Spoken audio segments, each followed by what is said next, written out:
19 years at Public Works, this particular storm here wasn't enough to get the folks coming in. We had to pay. It cost us $100,000. You got a new piece of equipment for $200,000. And if you have that second piece of equipment, we could have avoided that. It's my opinion we need to keep two and work both of those apparatus in the Public Works Department. I think that makes sense myself. I don't know what the others think about it. But Makes sense to me as well, but just what kind of price tag on a trade-in would you guess? So, of course, it was 15 years ago. We got $38,000 for the previous Caterpillar putting it out on Gov Deals.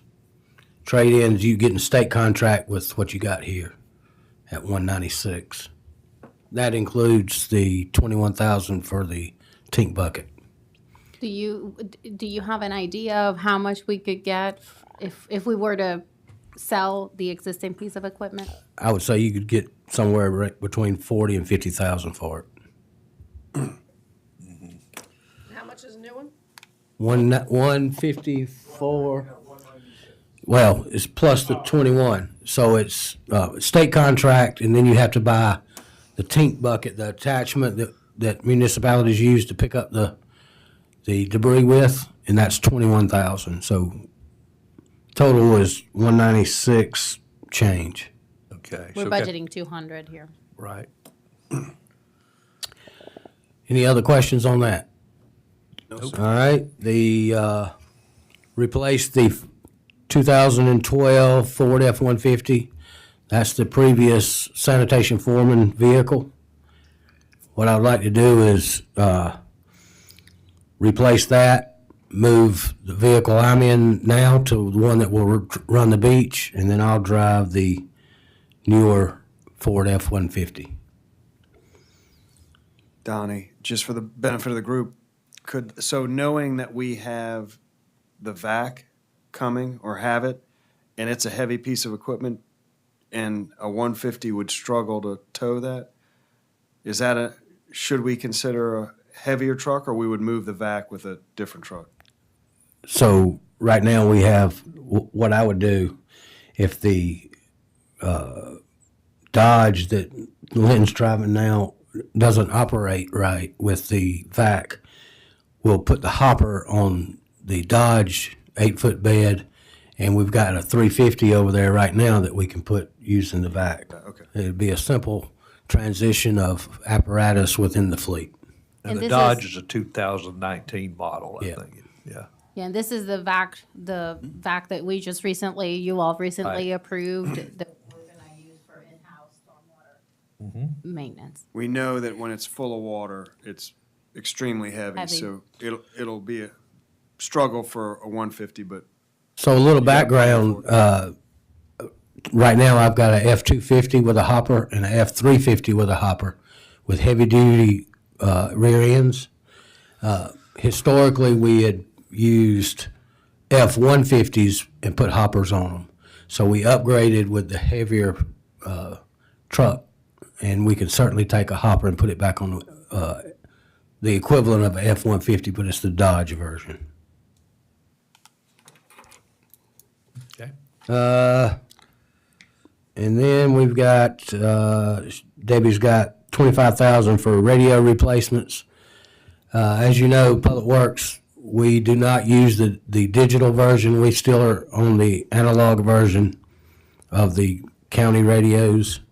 And we have piecemealed all of those obsolete radios just for my team to communicate primarily on the island, although they will reach to Beast Ferry.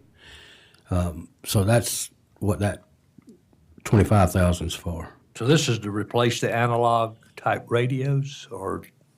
Well, it's a number that we have there. I don't think you're gonna get very far with 25,000 when they're about $11,000 a piece. But We're looking at other options. I mean, there are other types of radios that may not be analog that we can use.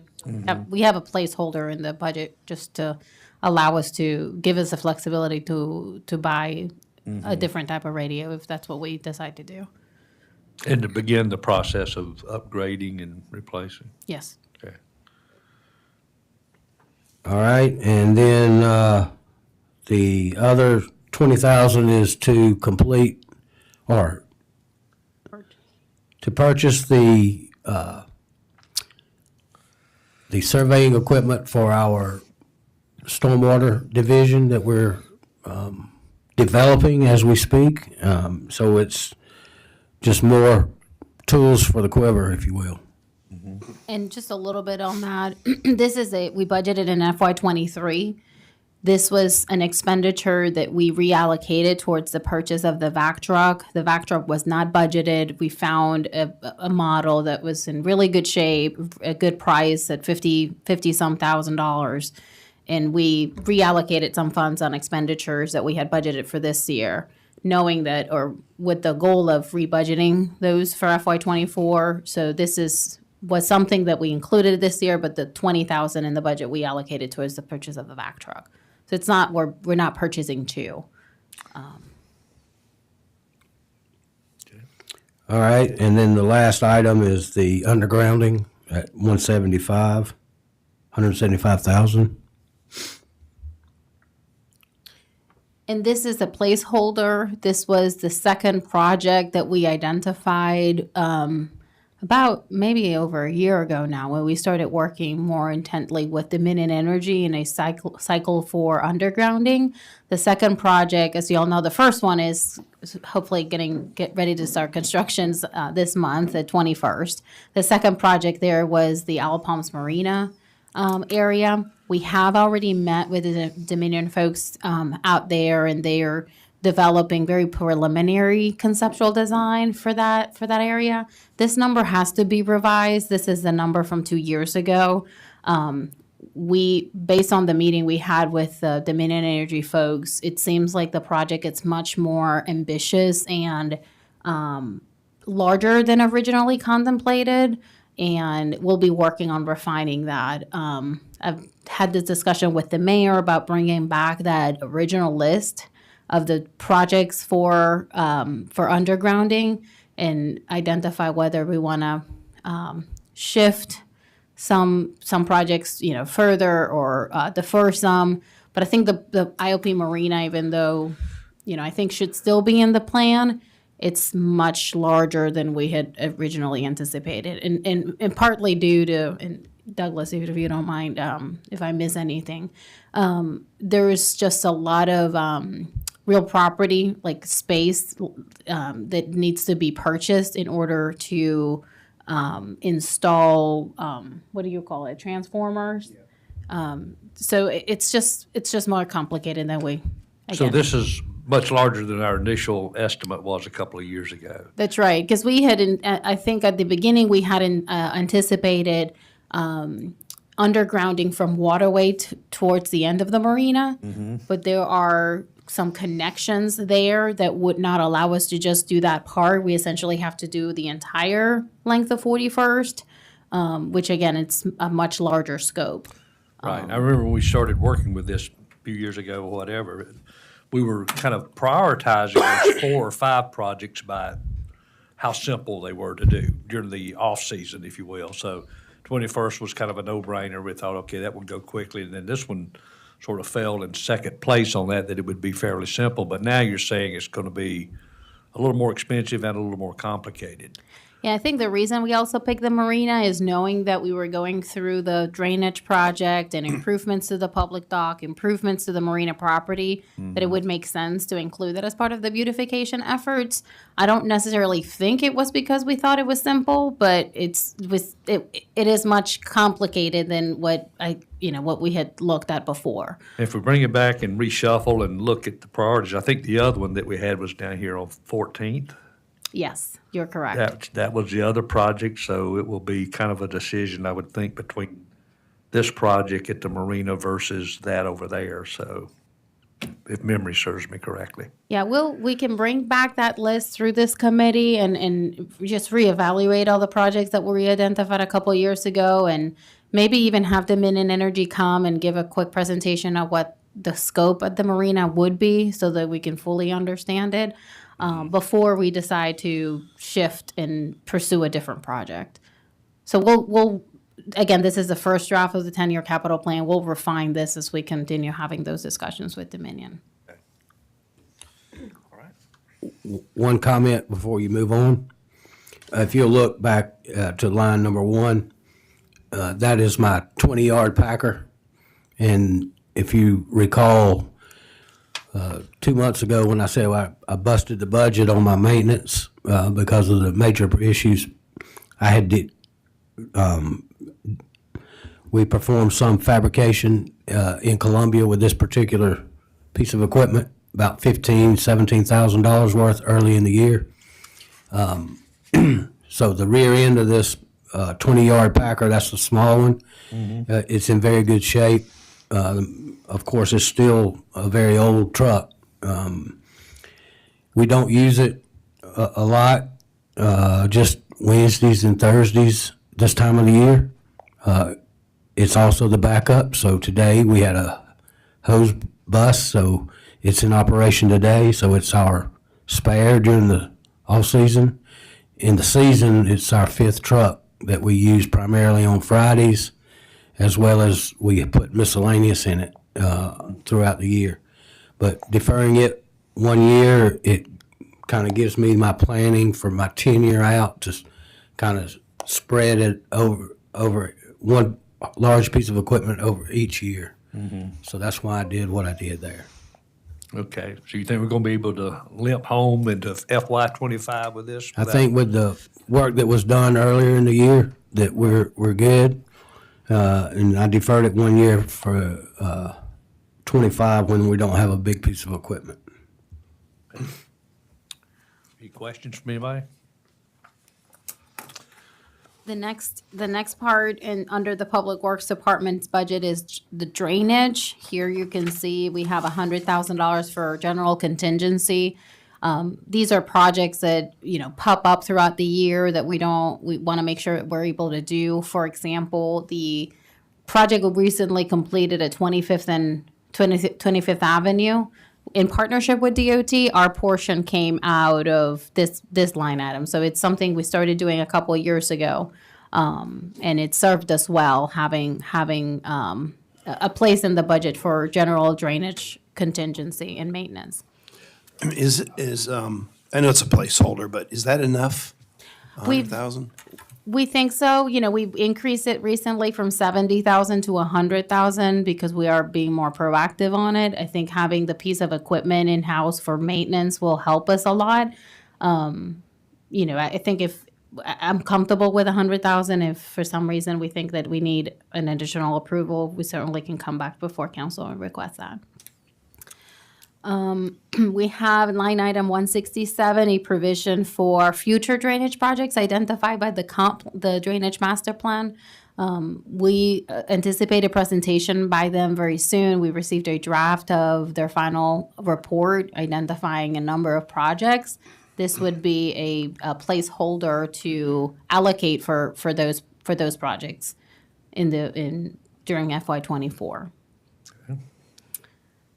We have 197,000 for our 3-year maintenance rotation. This is the EDS contract.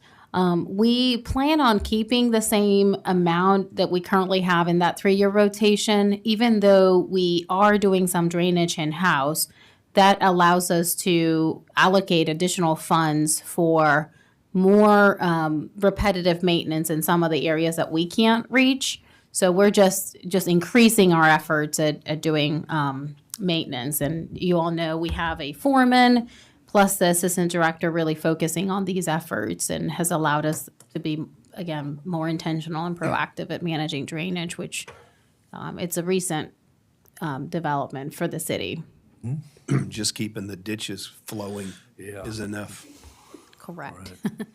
Then line item 170, this is as you all know, the Phase 3 drainage project. We are working on the 2 outfalls currently, 30th and Forest Trail.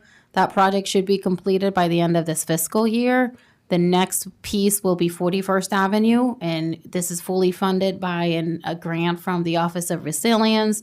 The city's cost share in that project is the permitting, which you all approved a couple of months ago for $29,000. So that's what we're including in this year's budget.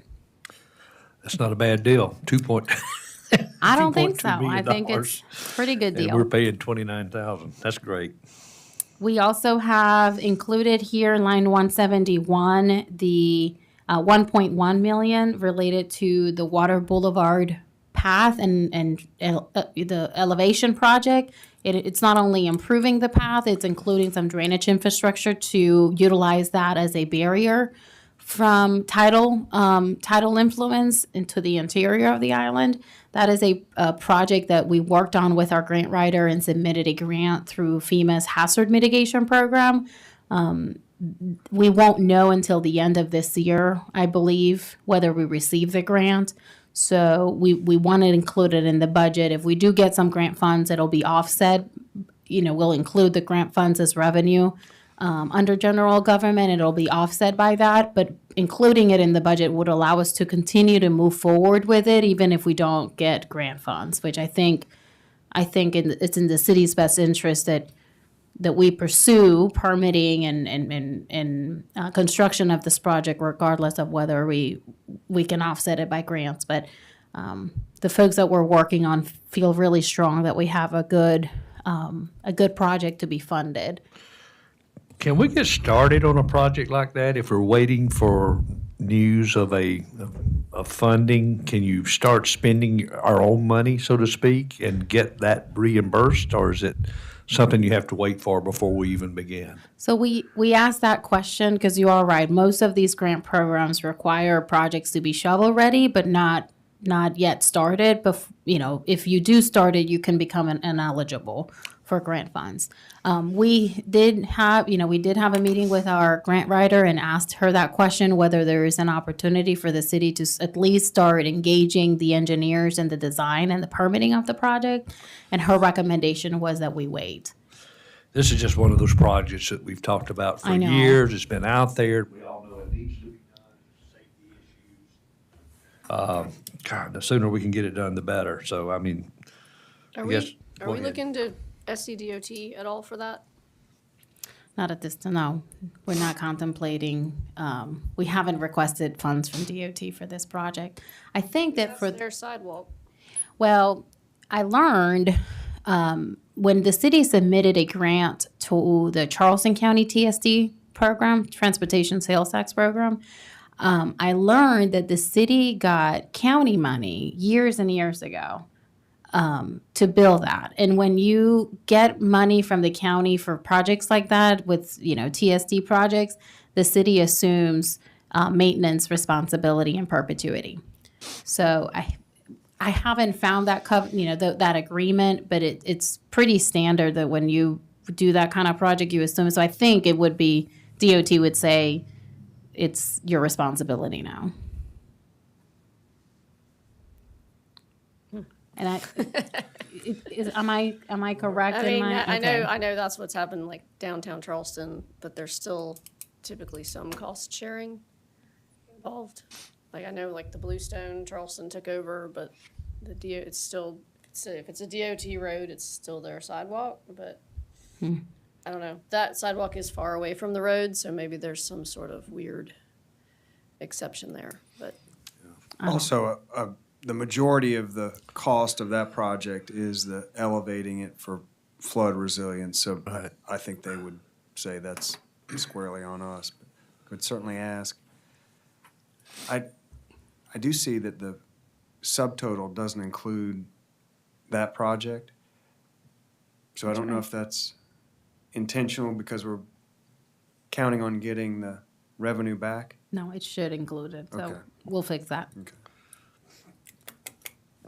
Yeah, the subtotal, it's 826. But that 1.1, that is for the whole waterway sidewalk. Yes, And- elevating and the and drainage. resurfacing it, yeah. And the drainage infrastructure would be a berm that would kind of have the effect of cutting off some of the water wanting to leave the road, so it's new drain pipes in places, elevating portions, but then resurfacing the entire path. How dated is this number, 1.1 million? Has that been, Pretty new, right? It's a Fairly recent new. number. Yeah, we worked with a company that helped us develop a benefit cost analysis. So them and Thomas and Hutton recently, they had to run that analysis as part of our application that we submitted later last year. So it's a pretty recent number.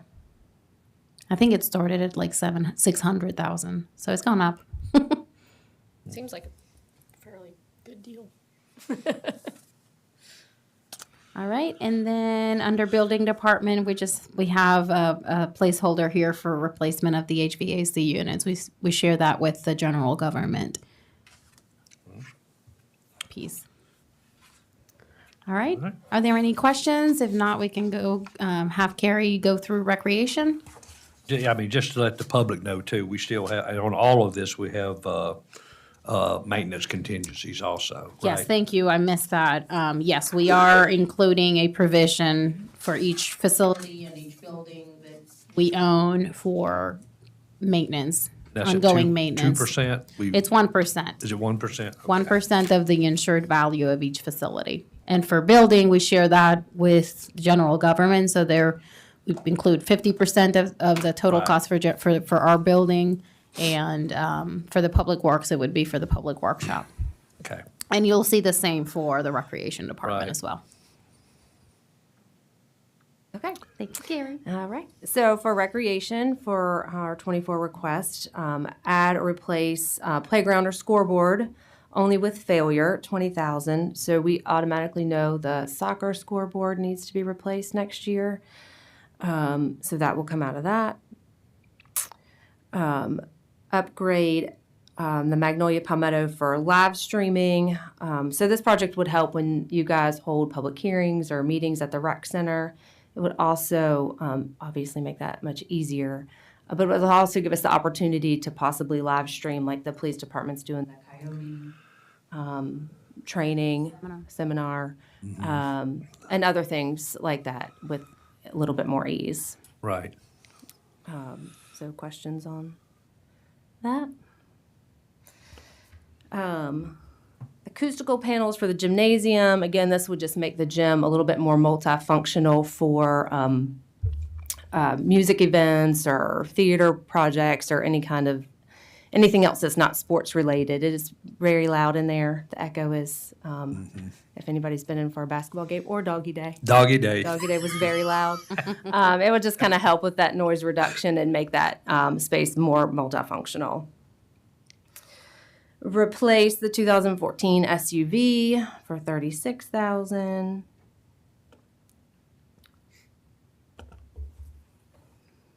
What's the, how old, I need a finger here. Yeah. how old is that SUV? What, 2014. 2014?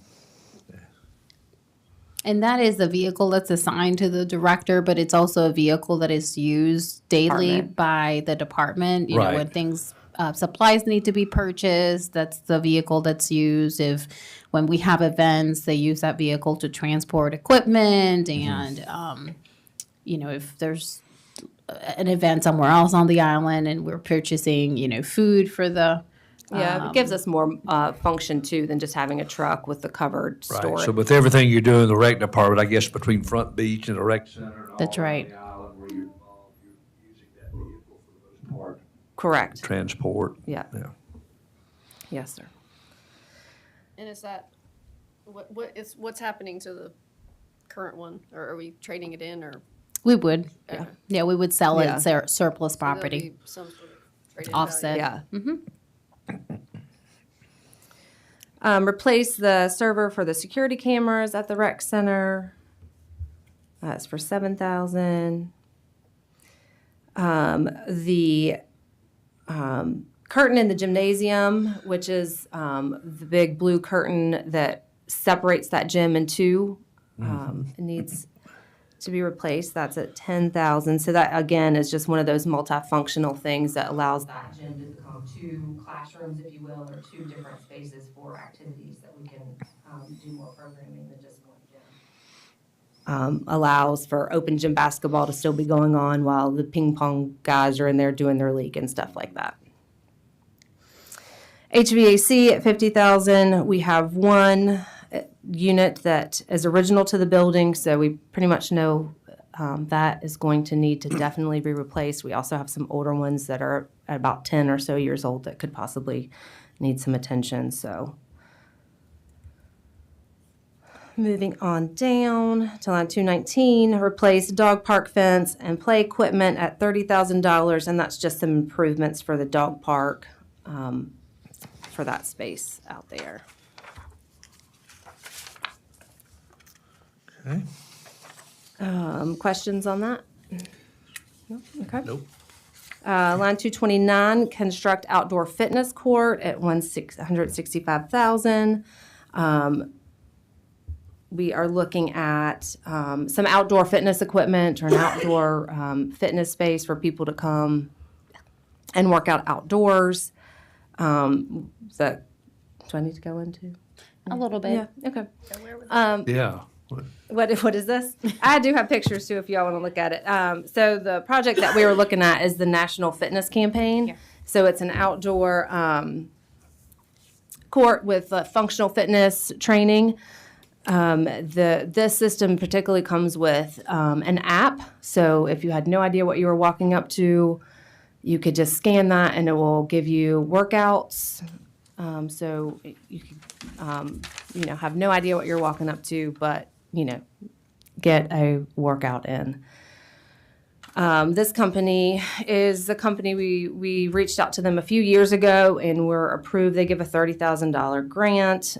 We were previously approved for that a few years ago, but then different projects, and then COVID happened and it didn't go through. But they feel because we've already been working with them that we would receive that grant, and we're still in good standing with this company to, if it's And I what you think all like. Is that made of, are those, is it concrete and then? It is concrete, and then it probably has a surfacing or the soft Right. Okay. outdoor surfacing on top of that. And just looking at the sketch here too, I guess there's some ADA compliance involved in all of this as well. Some of the, Correct. which is good. Where would this be? So we are looking at the outfield. I don't want to say on the softball, on the underneath the trees along the softball field line. Okay. So there's that space of grass over there. We meditate over there right now. We do have a group of people that come out and work out in our fields already, who bring their weights and kettlebells, and so we think this would, give them another option and more options. It brings you close to the outdoor restrooms that are on the side of the building. This company prefers to keep it away from playground equipment, just to make it not, it's going to be enticing for children anyways, but Right. make it a little bit less But it will be on enticing. the other side. But it would there, be on the other basically. side, correct. And this is, one of the projects, like Carrie said, we looked at it a couple of years ago in an effort of identifying how can we increase the offerings for a different demographic. We cater a lot to children, even though we do things for, young and old. But this would be something that could help us maybe attract more young people and,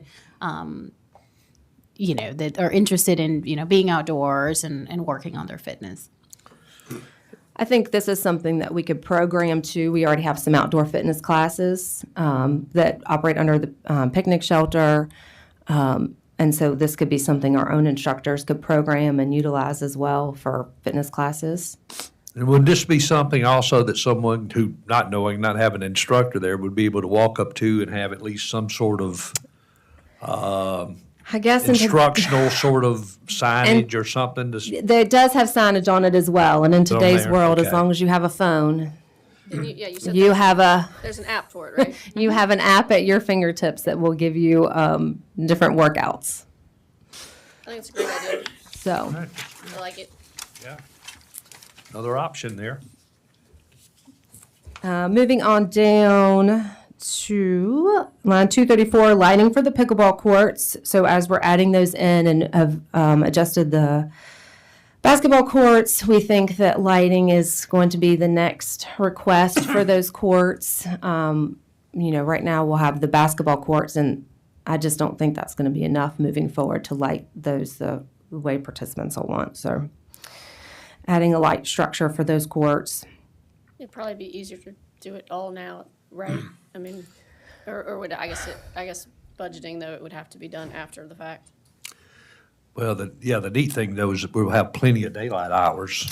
Correct. You know, That is on our until- side right now. Until we get into the fall, so you'd have great utilization during the Correct. summer Yes. and early fall, and then be able, since we'll be in that FY '24 year, to be able to do the lighting this fall. Right, in the fall, yeah. Yeah, remember, so those bids, when we issued the RFP for the construction of the basketball and pickleball courts, I mean, they came really almost double what we had budgeted. So I think we're already, and council approved that over budget expenditure, but I think we're gonna be fine just doing that as a separate project next fall. Actually, we can mark that off, remove that, because we have been gifted one from city use. Yeah, we purchased one a couple of years ago for the lighting we currently do lighting, install the lighting at Front Beach for the holidays. So we purchased a covered trailer to move and store some of that equipment. In the operational budget, you'll see we are going to be requesting outsourcing that. We found a vendor that does it for many other locations, and they store the lights, they store all the equipment, and it's essentially a break even. We won't have to spend additional funds paying overtime to our personnel to install the lighting over there. So if we go down that route and council approves that, we would not have use for that trailer, and it could be allocated to the recreation department for their use. Very good. So I think that's it, unless you guys have questions. Any questions? No, sir. Thank Well, you. thank you, Carrie. Thank you, Donnie, for those departmental presentations. It's good. All right, I will go over Front Beach area, restrooms, meters, parking lot, and beach walkovers. That's page 8 of your packet. We have in our replacement schedule, replacing some parking meter kiosks. We want to keep 5 in the, between the 2 lots. And 3 in the lots and 2 on the street. We've replaced 3 this year. 2 are slated to be replaced next year. We have that for $24,000. New benches in the Front Beach area. As y'all know, since we've hired the assistant director for facilities, we've been making a lot of improvements down at Front Beach, and there's a lot of these benches that are in really rough shape that need replacement. We're budgeting some money to allow us to do that. $250,000 to replace, repair, and add dune walkovers. That's an amount that every year we budget to allow us to do all that. As y'all know, we recently added one to our inventory that we'll need to maintain. We don't anticipate any maintenance needs, but we not only have to maintain the ones we have, but we want to continue to enhance and maybe install more of those throughout our community. We've included here a placeholder for the vehicle access improvements at the county park. You heard yesterday you all approved a proposal from Davis for the design and the permitting. So this is just, a placeholder for the construction. We'll be discussing this with the county for potentially cost share or maybe grant opportunities that we can offset some of that cost. Okay. $35,000, a placeholder to replace Moby mat. This is the blue matting material that we have in some of our beach access paths.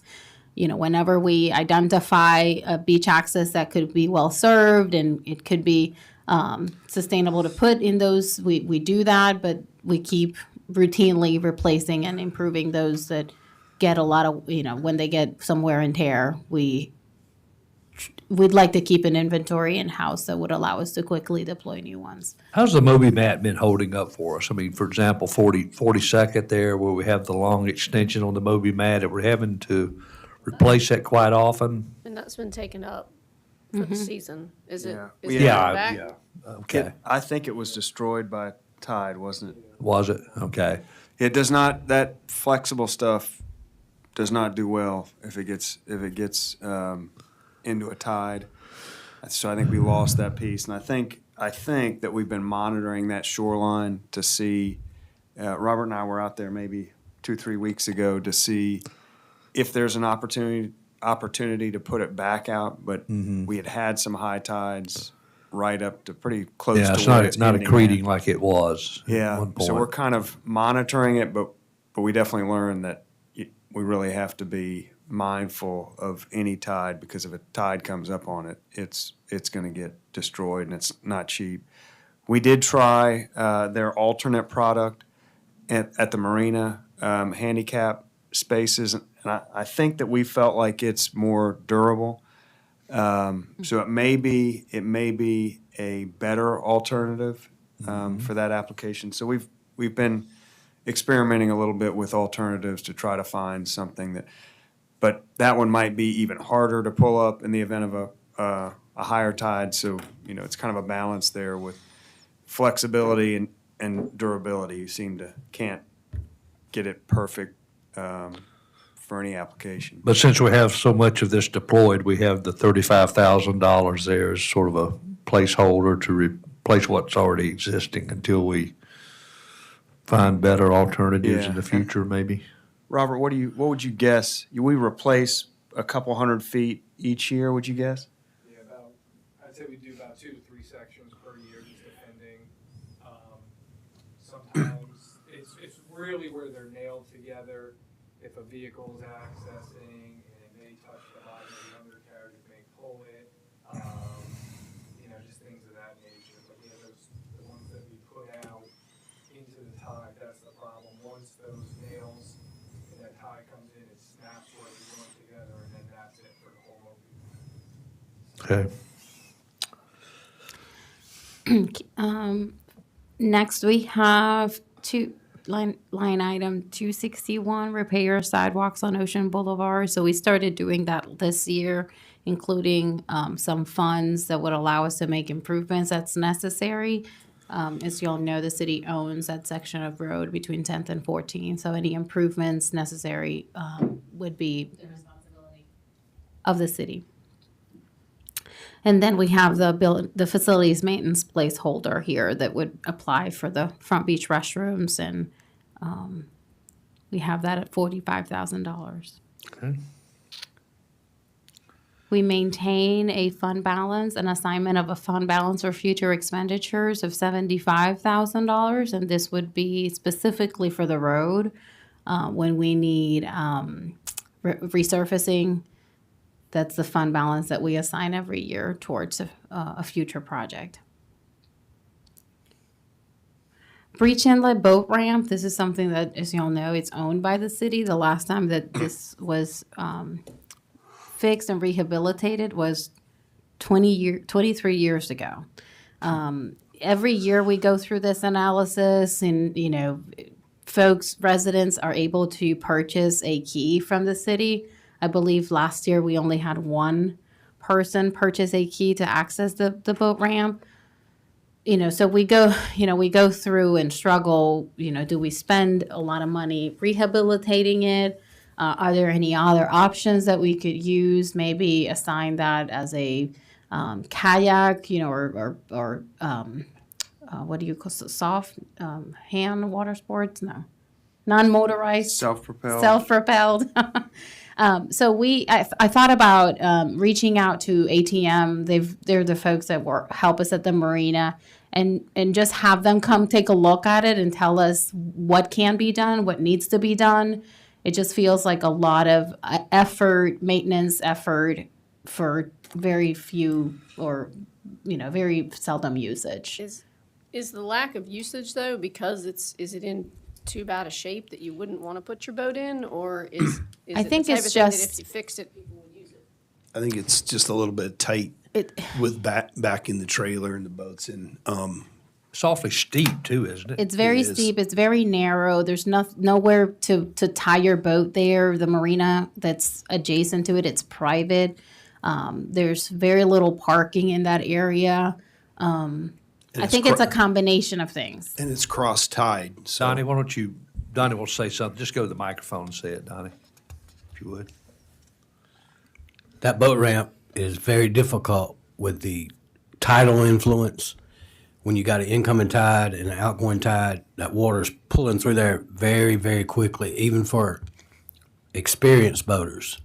I was putting boats in there in 1970s, and it's you got to know what you're doing. If the But I tide's mean- going out, it pulls you right to those pylons. But I mean, people still use the boat ramp at Wapu Cut, which is terrible. I mean, I'm wondering if it's. Could be. If it's possible that, you know, if people aren't gonna use it, then what else could we do with it? Like the fire department, I know there's been rescues before, and they use that ramp to get in and out, to get, to rescue people at Beach Inlet. So we would need it just for that, I would think. Yes, I'm not suggesting that we get rid of it or anything. I think that I would rather have somebody who, designs boat ramps and marinas come take a look and say, look, this is how you can enhance it, and if there's anything that you could add. I just don't know. I want to keep it in the budget to give us the flexibility to do something like that, because if we can, attach something that would facilitate kayaking or paddle boarding, I don't know, but I think it's a great asset that we have, and, having access to the water, it's, huge for us. I just think that we need this year. I think we really need to take a look at it, more intentional, Okay. and a more intentional look about Try to- what we have and how we can improve it. Try to find a way to use it. Right. That's right. And let's just make sure we're prepared to discuss that when we get to more of a council discussion about what our plans are to have ATM or whoever you choose to take a look and give us some ideas. Suggestions. If anything, a new gate, You what? a new gate. Yes. All right, moving on, beach maintenance and monitoring, page 9. We had scheduled to start the design and the permitting for a offshore project. As y'all know, our last project was in 2018. We're probably looking at it needing beach renourishment in the northeast end of the island every 10 years. If we're lucky, if we've gotten lucky and not had too much hurricane damage in that area. The permitting process for these projects usually can take up to 2 or 3 years. So we want to start that process now and be ready. Having permits on hand also allow us to be more successful at getting grant funding. If there are federal opportunities for that, or even state opportunities for that. So this is part of our, general cycle of for beach renourishment. How long are those permits in effect when you get a permit? Do you have to renew them ever so often, get them? They're good for 5 years. Yeah, However, you can okay. extend them for 5 additional years. Okay, all right. Same thing with the feasibility study for Breach Inlet. That's an area that we know it's very dynamic. And sort of our conversations with the Coastal Science and Engineering is tying this as part of our efforts, permitting efforts. And we've already had some conversations about identifying offshore borough areas for this end of the island, and partnering with the Army Corps for their next time that they're going to be dredging the intercoastal. We've been having discussions about that being beach compatible sand that could be utilized to renourish this end of the island.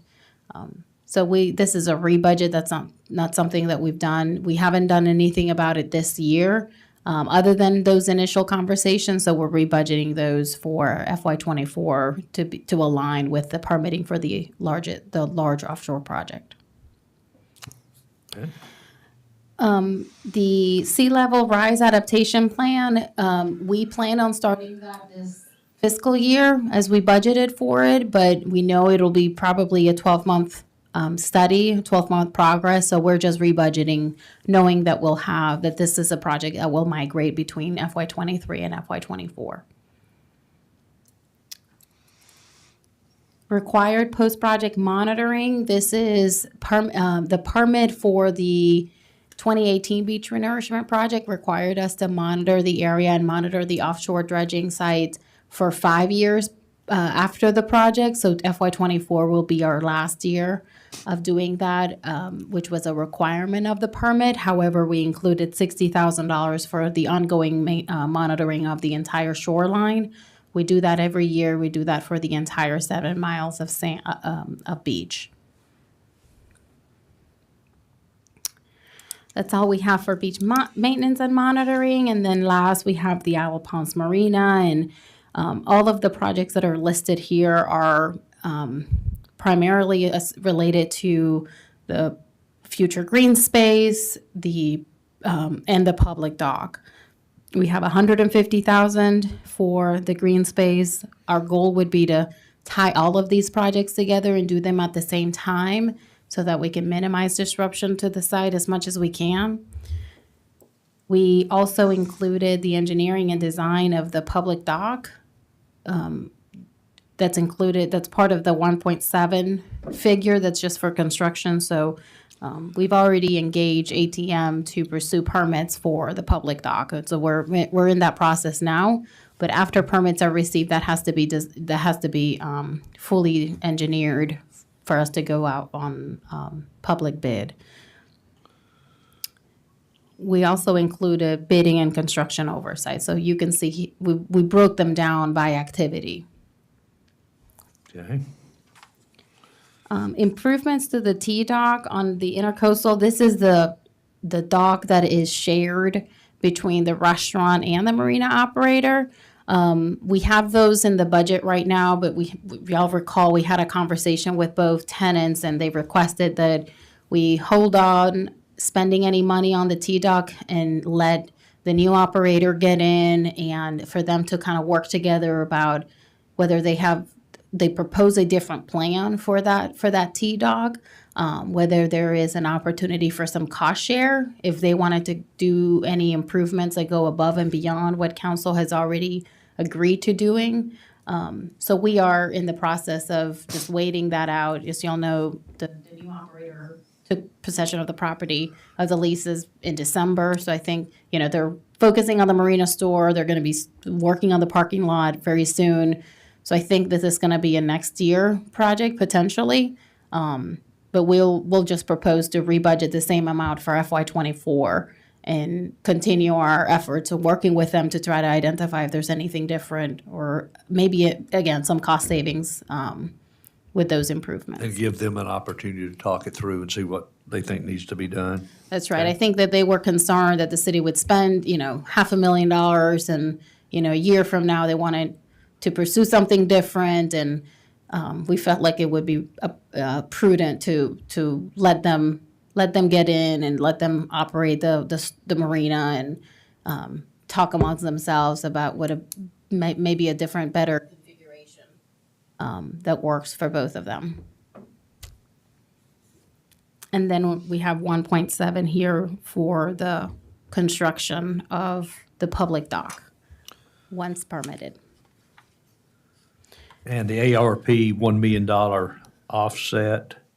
So you all recall that the city received about $2 million from the ARPA, from the federal government, ARPA funds. During last year's budget process, council decided to allocate half of that towards the dock project. I know that yesterday there was some conversation about state aid tax funding and using some portions of the 30% for a specific project. This might be one that council wants to consider utilizing, maybe a third or a fourth of the total cost Yeah, of if the we got project. 30% of the 30% approved to do for special projects, that would be another 400,000 or so. Yeah, I think this is something that not only the residents benefit from, but the public, and it might be a good project to consider for that endeavor. But But yeah, this is just for a reminder for us that council has, wants to allocate half of the ARPA funding for this particular project. What is the status of the permitting? So it was submitted back in December of last year. Kirby has been, I know they've been communicating, OCRM has been communicating with them and asking questions about the intentions and the use of the public dock. So, which is a good sign. It means they're working and they're reviewing our application. We already had a permit for just rehabilitating that dock. So we had already gone through that process with OCRM about 2 years ago. So it is they're familiar with our property and familiar with the project. So this is really just essentially an amendment to that project, to that permit. Did it go out for public comment yet? I don't think so. Okay. That it? That is it. That's all? That's all. That's enough, huh? That's great. Great presentation. Any questions or feedback from any of the council members? No, excellent work. Thank you. Okay. Very good. Thank you all for presenting this and, it's a pretty dynamic budget, a lot going on and some good accomplishments under our belt and more to come too, particularly with this public dock area and all of that and the drainage improvements that are being made. So it's good work in progress. So with that, miscellaneous business, we have our next meeting scheduled for 1 p.m. on Tuesday, March the 7th. And I'm assuming there's no problem with that since we've talked about that earlier, having them all pretty much scheduled on the same day. And no executive session needed, so I entertain a motion to adjourn. Motion to adjourn. So before you vote on that, just Okay. for the record and for your benefit, at your next meeting, we'll be presenting the operational budget Okay. for all of these departments. So, smaller projects, personnel, just regular operating expenses, and we'll have that conversation at your next meeting. Okay? Check out this fitness court online. It's very cool. Very good. Instagram. They do. It looks better online than It looks the a lot black better on and white. Instagram than it does Yeah. in black and white. Okay, Yes. we'll do that. It Thank looks really cool. Thanks for reminding us. All right, so we had the motion to adjourn, we had the second. All in favor, say aye. Aye. Aye. Off record at 1:56. Okay. Thank all. Thank you. all.